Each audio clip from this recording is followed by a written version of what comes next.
Welcome back. Today I have the very yellow, the banana Amiga 500 on the table. And if you've seen my pickup video with all the Commodore and Atari machines I bought, you already know that this produces just the following, which is a red screen. So let's open it up and take a peek inside, and let's see if we can actually find out what's going on.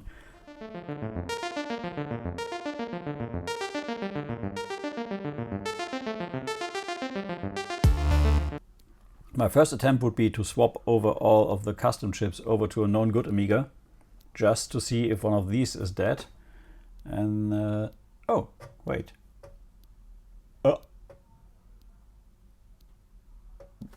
Or not. That's strange. Okay, let's power cycle the machine. That's odd. But I had that on my orange Amiga.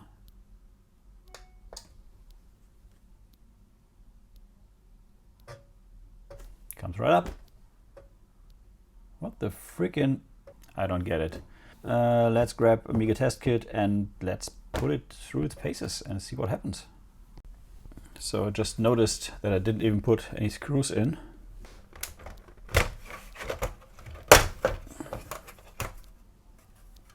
Oh, that's not good. Just threw in all the stuff here.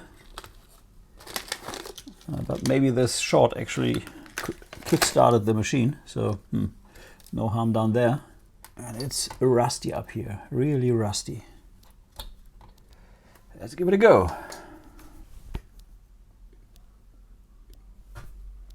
Yeah, and we are back. Let's put in Amiga test kit. Oh, that drive is...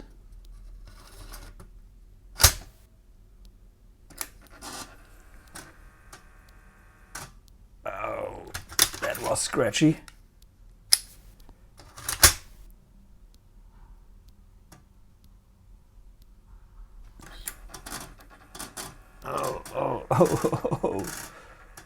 Oh man, that hurts.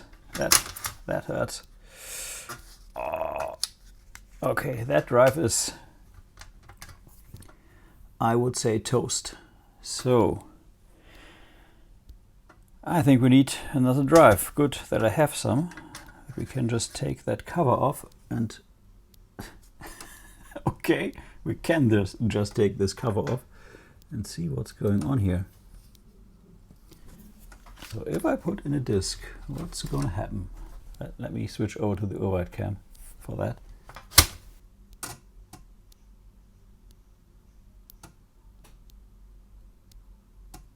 Still seeking. Let's reset.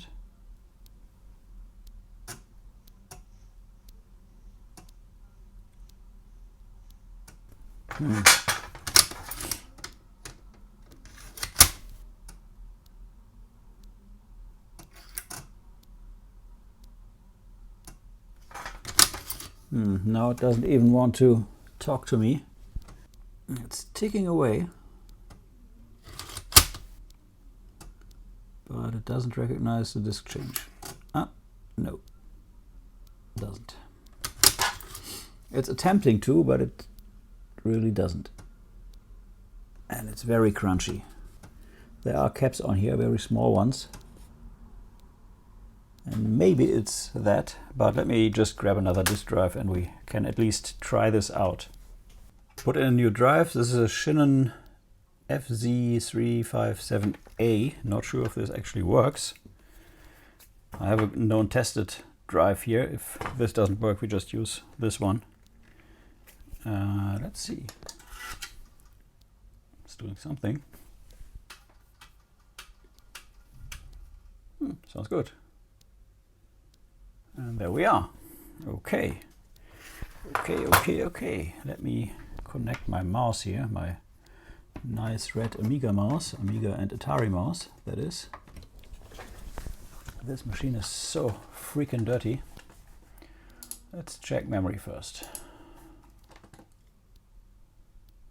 So we have the good old 512K. Yeah, that seems to work. Let's test the keyboard.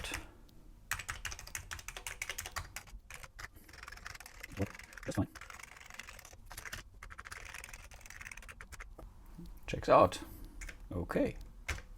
We have the controller ports, which at least one works. We'll test the other later. Sound.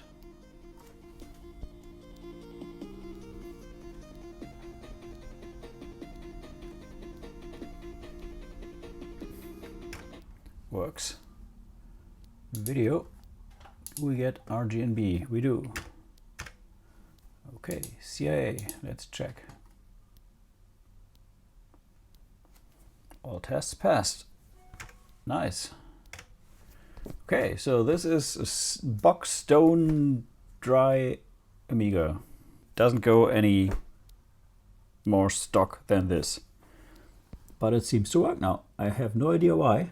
I assume it's the caps because seems like they have to heat up or fill up, and then when they are filled up they actually make the machine boot. But I don't see any obvious bulging. So yeah, not sure.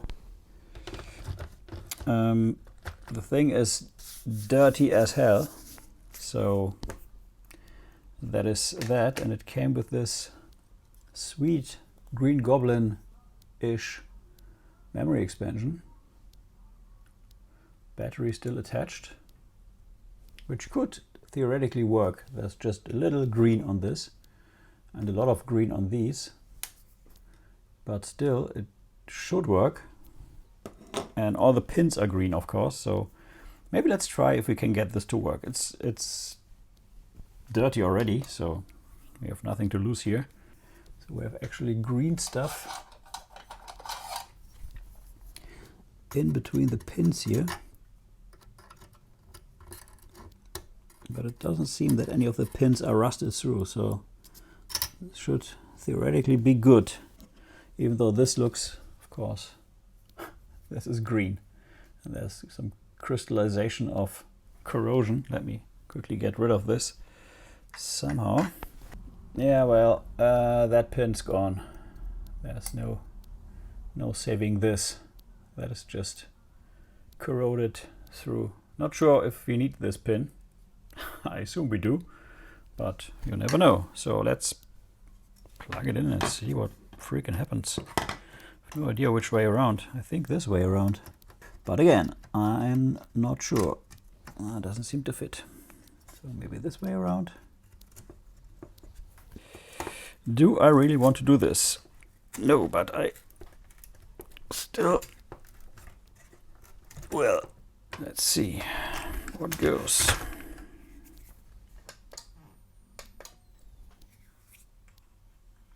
Ooh, that didn't sound too good. Wow. Okay. I think that was at least the wrong way around.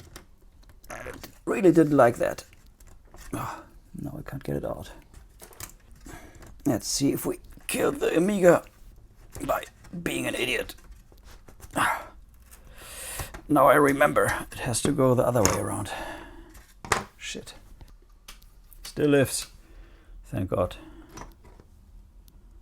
That didn't sound too good here. So what I might be doing is taking these RAM chips and putting them on the board and doing the 1 meg chip RAM mod, because this is actually a RAV6A board which can do that with just 2 solder bridges somewhere here. JP7A, I think it was. Yeah, still works. Great. Yeah, since this machine works, there's not much to do here except for switching the disk drive or taking a closer look at the disk drive. That we could do.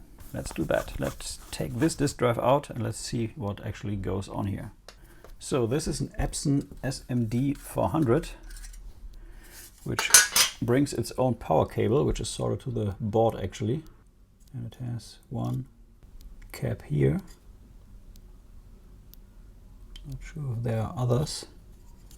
I'm also not sure how to get to them And there are smaller caps right here, which I think could be the ones that are leaking. But then again, I don't know. Could be everything on this thing here. So the rust is just here and here. It's not on the drive, I think. Doesn't look too bad.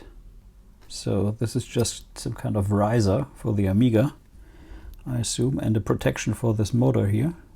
I can't see how to get the board out without removing the whole drive and all. It's just one straight piece. There are rails here, these rusty things, which are mounted in here, but the rest is below this drive. So I have to take this whole drive mechanism out of here to get to these caps, because, well, they are below this metal plate. And this metal plate is just one piece. Could replace these little caps here if I had an idea what values these are. This is, it just says 10, 16 volts. Could be 10 microfarad, 16 volts, but I'm not sure. And I could replace the front two here, but it's very hard to get to the last one back there. And that still leaves in this cap there, which I can't reach at all. And I'm not even sure if the caps are the problem. Ah, I just noticed something. There are these little green things here. These are like switches. And I think these should actually move. And they do a little, but they don't a lot. They don't jump out again. So this could be a problem.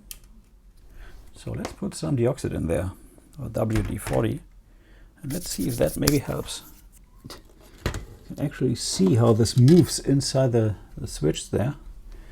So let's exercise this a little.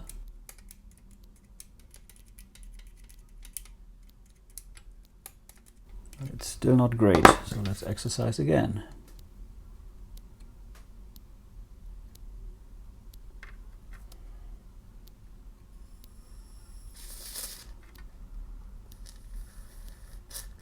Not sure if that does a trick, but we will find out. And I might try to recap the caps I can reach if this doesn't work properly now. It's ticking, but we had that before.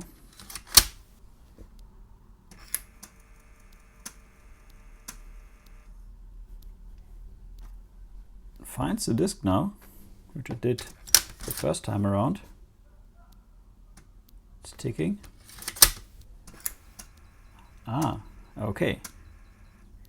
So I think we fixed the disk change problem with these green thingies here. Let me push these down and let's see what happens.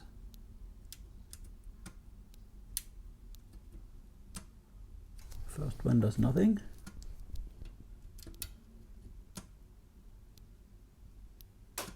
Second one does nothing. Let's try both. Ah, okay. So this is actually the disk change mechanism, and both have to be pushed down to make this machine seek. So now it could be a dirty head, because this thing is actually pretty dirty. So let me try to clean this.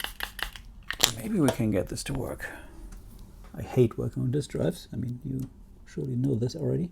Let's give this a second to dry. Let's try again.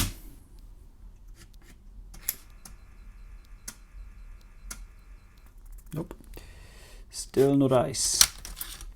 Could recap the drive, especially these smaller caps which tend to leak. You know what? I think I will do that. I will try that. It's pretty hard soldering in there without taking it apart. But maybe I can make this work, and then we actually know if it's the caps or not. That will be interesting. Okay, I need 10 microfarad 16 volts. To make it easier, I will use surface mount caps. Of course I will, because these are surface mount caps, these smaller ones here. There are 3. I hope to get to all the 3 of them, but maybe I only can reach 2 in front of here. I will use the ceramic caps which have no polarity, so that it's much easier to solder in this case. Okay, let's see if we can pull this off. I mean, the drive is dead already, so nothing to lose there. Yeah, that one's leaky. Definitely. Oh, this thing smells so bad that I can't even tell if it's the caps or the drive itself, but these are leaking.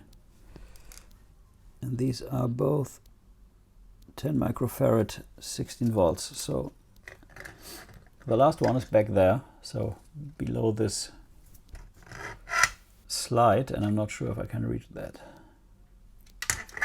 Let me try these for now. So actually the one in the back, which I thought I wouldn't get to, was the leakiest of them all and really, really wet. So glad I did that, even though it's a challenge to solder through this. But I will manage somehow, I hope.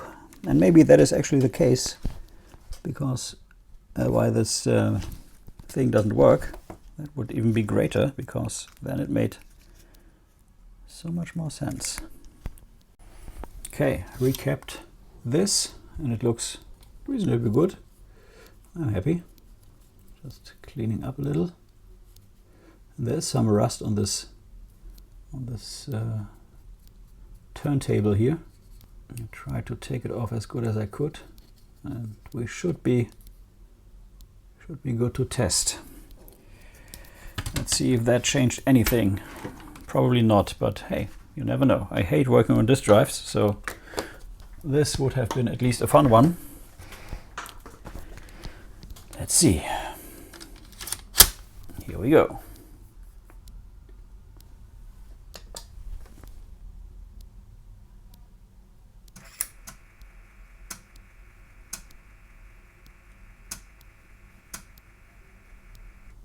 Yeah, that did exactly nothing. But still, the caps were leaky. Yeah. Okay. No, I can't even get the disk out of here.